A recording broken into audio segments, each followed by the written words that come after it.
What if the secret to a long and peaceful life isn't doing more but doing less? Most of us grow up believing that the older we get, the harder we must try. Move more, stay active, push through. But what if I told you that true well-being, especially in your 70s, 80s, or beyond, begins not with motion, but with stillness?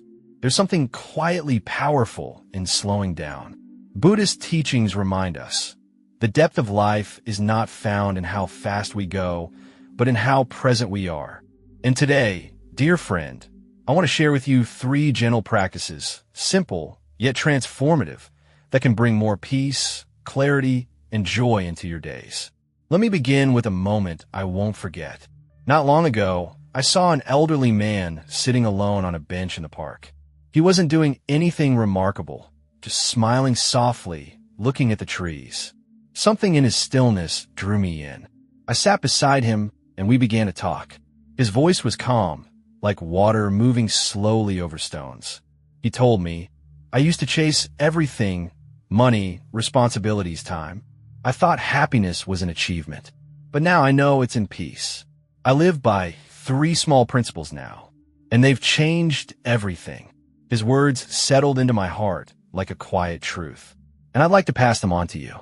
But first, the very first shift that brings peace in later years is not about doing more, but choosing less. Slowing down, dear friend, is not the same as stopping. It's a conscious return to yourself. As our bodies age, they ask for gentler rhythms, for more rest. Yet the mind often clings to its old pace, chasing, striving, pushing forward. But ancient Buddhist wisdom gently reminds us, by slowing down, we begin to live more fully. How does this happen? When you give your full attention to just one simple thing, a walk, preparing a meal, or listening to a loved one, you don't just pass the time, you inhabit it. The moment deepens. Life becomes more vivid. Try something very small. Let your morning begin without noise. Set aside your phone. Turn off the TV. Instead, hold a warm cup of tea or coffee in your hands. Look out the window. Notice the way the light moves through the leaves. Breathe in the scent of your drink. This isn't idleness. It's a sacred pause, a quiet practice of presence. Such moments soften the heart. They ease the mind. They invite peace. And there is science behind this wisdom, too. Studies have shown that mindful activities, like slow breathing, gentle movement, or simply observing nature, can lower blood pressure, reduce anxiety, and improve sleep. The nervous system, overworked for decades, finally finds its rhythm in stillness. There's no need to fill every hour. One meaningful hour lived with attention is more nourishing than 10 spent in a blur. The heart knows this, and the body responds.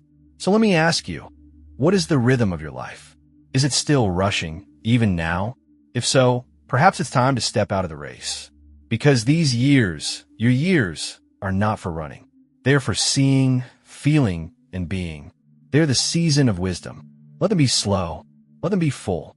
Let your peace become your daily practice. Let simplicity be your strength. The second gentle reminder I want to share with you is this. True happiness often hides in the simplest things.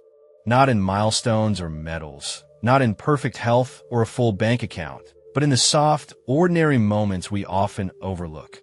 You see, with age comes something priceless, perspective. And those who've lived long enough often say the same thing.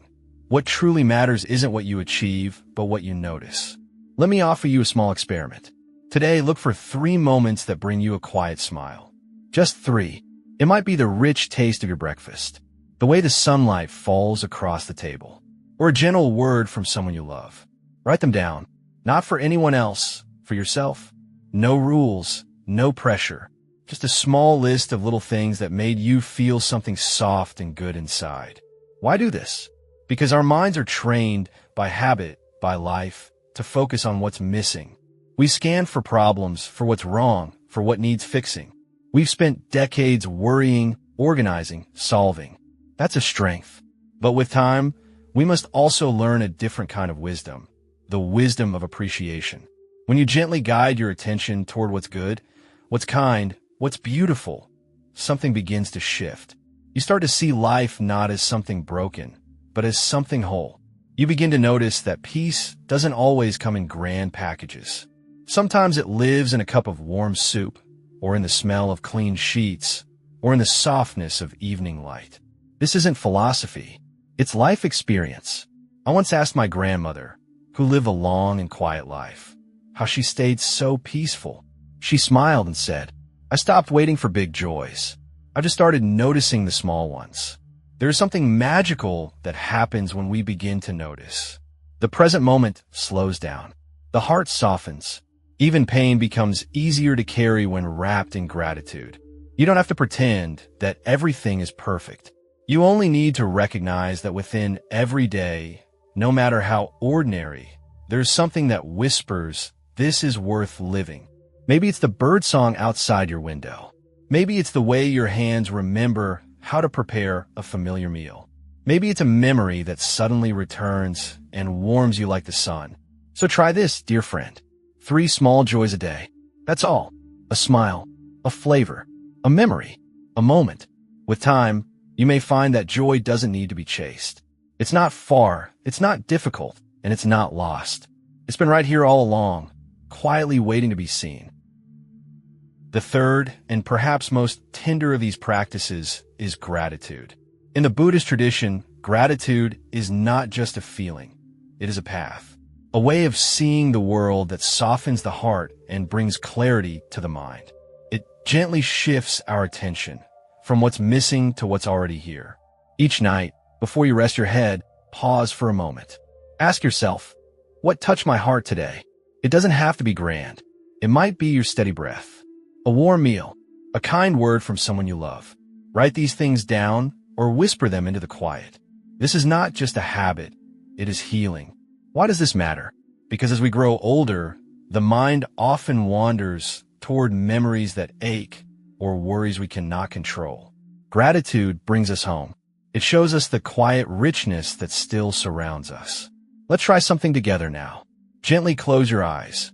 Take a slow, deep breath and ask yourself, what do I truly need in this moment? Maybe it's rest. Maybe it's peace. Or maybe just the quiet knowing that right now you are safe. Take 3 long breaths.